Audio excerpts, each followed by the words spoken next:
Hello everyone, today I want to talk about such tools as a softbox, what it is for and what to pay attention when buying it. And we will analyze all these questions on these two softboxes. First has a 60 cm in diameter and the second one is 120 cm. A softbox is light source attachment designed to create a soft diffuse lighting. In simple terms, it's necessary in case where we want to get a picture without hard shadows. Here's an example. On the left side we have a light source without a softbox, and on the right side we have the same source with softbox. On the left we have sharp shadows, and on the right we have softened ones. The light source itself didn't change its position. It's important to keep in mind that softboxes can come in many different shapes and size, so you need to consider the size of the kit when shooting indoors. Otherwise, you simply run the risk of not getting in the room with your source of light. The softness of the light what we get when using a softbox directly depends on the diameter of the front surface.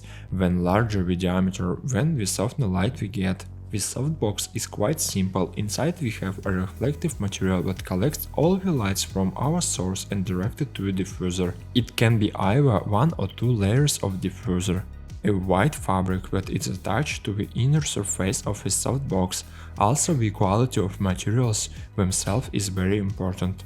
The reflector should not create any artifacts and the light from the diffuser should be uniform. You can check this by pointing the source at the white wall. The outer part has a dark coating, and the upper part is divided into several parts, which are fastened together with hook and loop tape. This was done in order to simplify the assembling process. The material itself is strong enough to withstand multiple assembling and disassembling.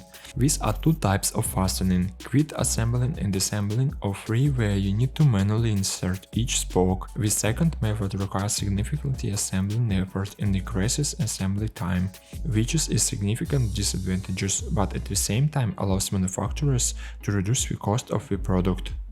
In our case we have a fast assembly and disassembly mount. Yes, this model is more expensive, but it saves a lot of time and effort during work.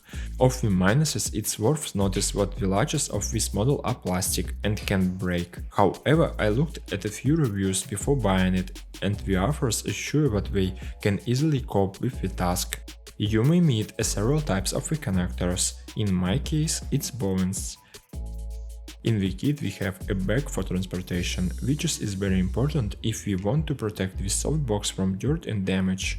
We also have two diffuser layers and a grid. The bayonet itself is protected for transportation. The assembly is very simple thanks to the mechanism that I mentioned earlier. First we need to unfasten all the hook and loop tape and then snap all the needles one by one.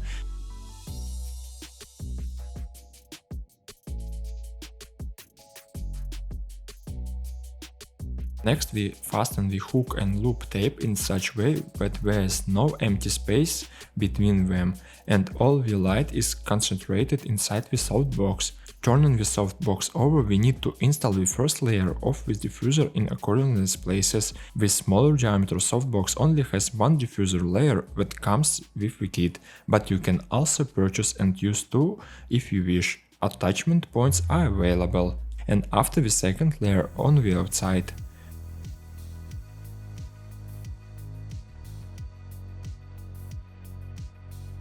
We can attach the grid if we need to concentrate the lights in one direction and separate the excess light at the edges. Now we can install the softbox on our light source. For this we insert the IDs and turn the lock into place. Let's move on to the tests. Now you can look how the light itself will change with or without softbox. First, we use a source without a softbox. As you can see, we get a hard drawing with a sharp transition from the lights to shadows, with minimal details. Now, let's add a softbox with one diffuser layer, so we get a softer drawing and we have a transition from light to dark areas, but they are still quite sharp. Next, let's add a second layer of diffusion, and in this way we get the softest possible light from our source. Transition from the lights to shadows has become smoother and we can see more details in it. Look at the difference in the drawing in each of the examples to understand the difference between hard and soft lighting. Of course, the softbox isn't the only way to get a soft and diffuse light, but in my opinion it's more mobile and affordable to use. Write in the comments what softbox you are using in your setup and see you in the next video. Bye!